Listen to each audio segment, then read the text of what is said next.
33% വനിതാ സംവരണം നടപ്പാക്കാത്തതിൽ ഉള്ള വിഷമം ഏറ്റെടുത്ത മഹിളാ മോർച്ച പ്രവർത്തകരെ അഭിസംബോധന ചെയ്തുകൊണ്ട് അവർക്ക് ഫുൾ സപ്പോർട്ട് നൽകി സംസ്ഥാന BJP അധ്യക്ഷൻ രാജീവ് ചന്ദ്രശേഖർ പ്രസംഗിക്കുകയാണ്. അദ്ദേഹത്തിൻ്റെ വാക്കുകളിലേക്ക്.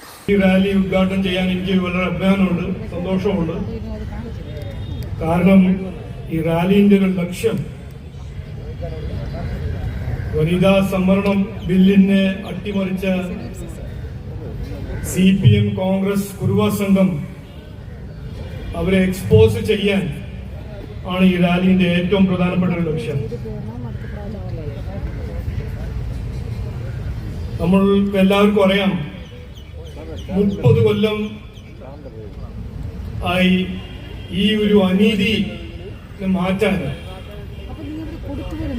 ഇന്ത്യ രാജ്യത്തിന്റെ വനിതകൾക്കൊരു രാഷ്ട്രീയ അവകാശം കൊടുക്കണം എന്ന് തീരുമാനിച്ചിട്ട് 30 കൊല്ലമായി. ഈ 30 കൊല്ലം ഇന്ത്യ ഭരിച്ചത്, ഈ 30 കൊല്ലത്തിൽ ഇന്ത്യ ഭരിച്ചത് 13 കൊല്ലം കോൺഗ്രസ് ആയിരുന്നു. BJP ഭരിക്കുന്ന സമയത്ത് ഈ ബില്ലിനെ,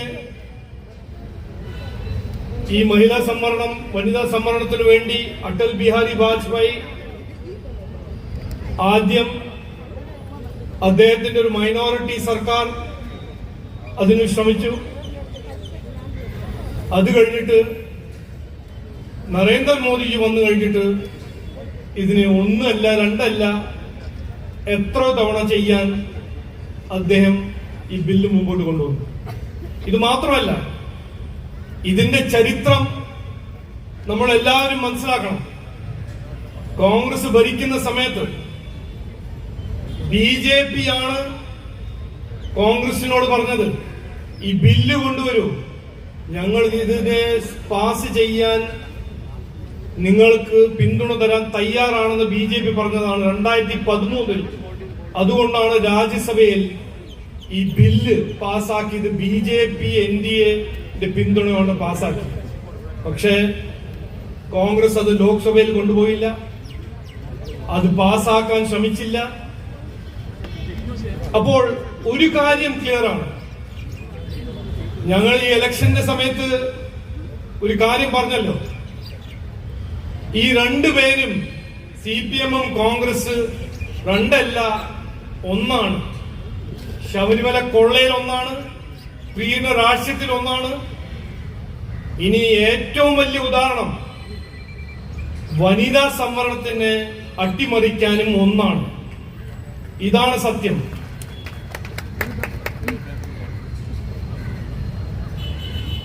എഴുപത് കൊല്ലായി ഇന്ത്യ ഇൻഡിപെൻഡൻസ് കിട്ടി.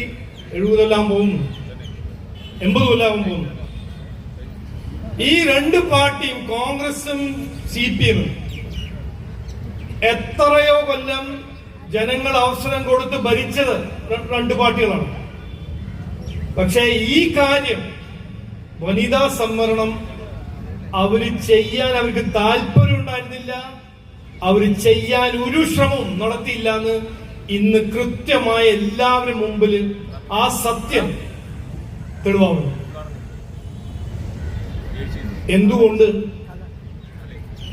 ഇവരിങ്ങനെ ഇലക്ഷന്റെ സമയത്തും ഇലക്ഷന്റെ മുമ്പ് വാഗ്ദാനങ്ങൾ കൊടുത്ത് ജനങ്ങളെ വഞ്ചിക്കുന്ന രാഷ്ട്രീയം ചെയ്യുന്ന 2 പാർട്ടികളാണ്.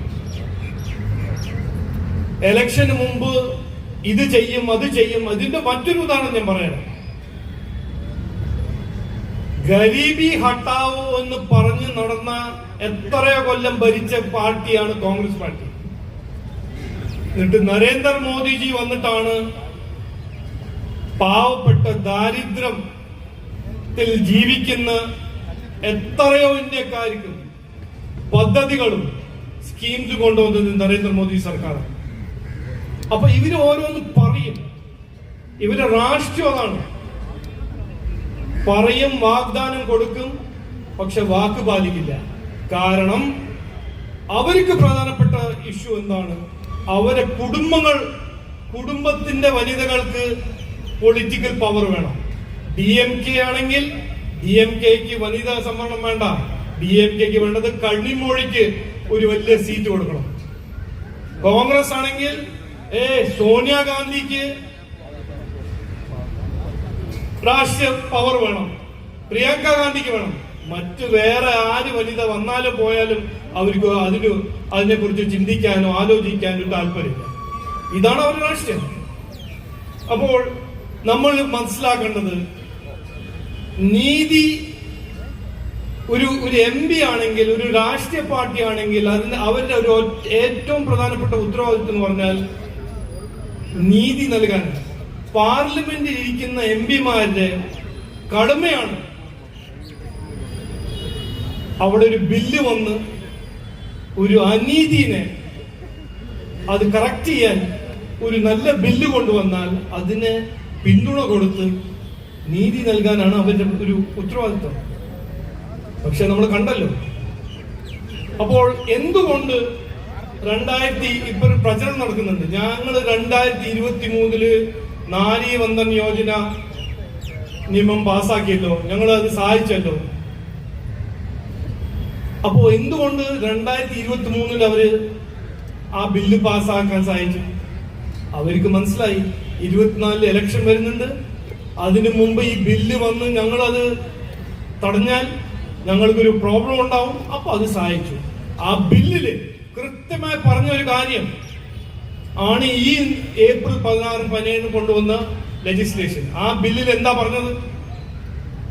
ഡീലിമിറ്റേഷൻ നടക്കണം, സെൻസസ് നടക്കണം. സെൻസസ് നടന്നില്ലെങ്കിൽ പഴയ സെൻസസ് വഴി ഡീലിമിറ്റേഷൻ ചെയ്താൽ മാത്രമേ വനിതാ സംവരണം നടപ്പിലാക്കാൻ സാധിക്കുള്ളൂ എന്ന് പറഞ്ഞതാണ്. ആ ബില്ലിന് സപ്പോർട്ട് ചെയ്തതാണ് കോൺഗ്രസും CPM. പക്ഷേ ഇന്ന് അത് നടപ്പിലാക്കാൻ ഒരു കോൺസ്റ്റിറ്റ്യൂഷണൽ അമെന്റ്മെന്റ് നരേന്ദ്രമോദിജി സർക്കാർ കൊണ്ടുവരുമ്പോൾ 2023 പാസാക്കിയ കോൺഗ്രസും CPM ഇന്ന് പറയുന്നു ഇത് ഞങ്ങൾ ചെയ്യില്ല. കാരണം അവർക്ക് വേണ്ട, ചെയ്യണ്ട. ഇതാണ് സത്യം. ഇന്ന് നമ്മൾ എല്ലാവരും രമ ടീച്ചർ പറഞ്ഞ പോലെ ഇത് അവര് ചെയ്യില്ലെങ്കിൽ നമ്മൾ ചെയ്യിപ്പിക്കണം. അതിനാണ് ഈ പ്രതിഷേധം. ഇതൊരു തുടക്കമാണ്. പിന്നെ ഇന്ത്യ രാജ്യത്തിന്റെ ചരിത്രം നമ്മൾ നോക്കുമ്പോൾ എത്ര കൊല്ലമായി എത്ര വലിയ വലിയ പ്രശ്നങ്ങൾ പരിഹരിക്കാണ്ട് കിടക്കുന്ന നമ്മള് സാഹചര്യം കണ്ടതാണ്. അത് നരേന്ദ്രമോദിജി വന്നിട്ട് മാത്രമേ ഓരോരോ കാര്യങ്ങൾ പരിഹരിച്ചിട്ടുള്ളൂ. ആർട്ടിക്കിൾ 370 ആണെങ്കിൽ, 1 റാങ്ക് 1 പെൻഷൻ ആണെങ്കിൽ, വഖഫ് അമെന്റ്മെന്റ് ബില്ലാണോ, ട്രിപ്പിൾ തലാഖ് ബില്ലാണോ, ഇതെല്ലാം ഓരോന്നായിട്ട് നരേന്ദ്രമോദിജി പരിഹരിച്ചതാണ്. ഞാൻ അവസാനം കൂടുതൽ സംസാരിക്കുന്നില്ല. അവസാനം ഞാൻ പറയാൻ ഒരു ഒറ്റ കാര്യം മാത്രം പറയുന്നുള്ളൂ. അത് കഴിഞ്ഞ് ഞാൻ വാക്ക് ചുരുക്കുന്നു. ഒരു സംശയം വേണ്ട, ഇത് നടപ്പിലാക്കും. നരേന്ദ്രമോദിജിന്റെ സർക്കാർ ഈ വനിതാ സംവരണം കൊണ്ടുവരും. അതും 2029 ലോക്സഭാ ഇലക്ഷന് മുമ്പ് കൊണ്ടുവരും. എനിക്ക് 100% വിശ്വാസമുണ്ട്. നരേന്ദ്രമോദിജി ഒരു കാര്യം ഏറ്റെടുത്താൽ അത് പൂർത്തീകരിക്കുന്നവരെ അദ്ദേഹം അതിന്റെ പിന്നിൽ ഉണ്ടാവും. അത് കോൺഗ്രസും CPM എന്ത് കസരത്ത് ചെയ്താലും ഇത് നടപ്പിലാക്കും എന്ന് നമുക്കൊരു ആത്മവിശ്വാസം ഉണ്ടാവണം എന്ന് പറഞ്ഞ് വാക്ക് ചുരുക്കുന്നു. എല്ലാവർക്കും നമസ്കാരം, നന്ദി, ജയ് ഹിന്ദ്.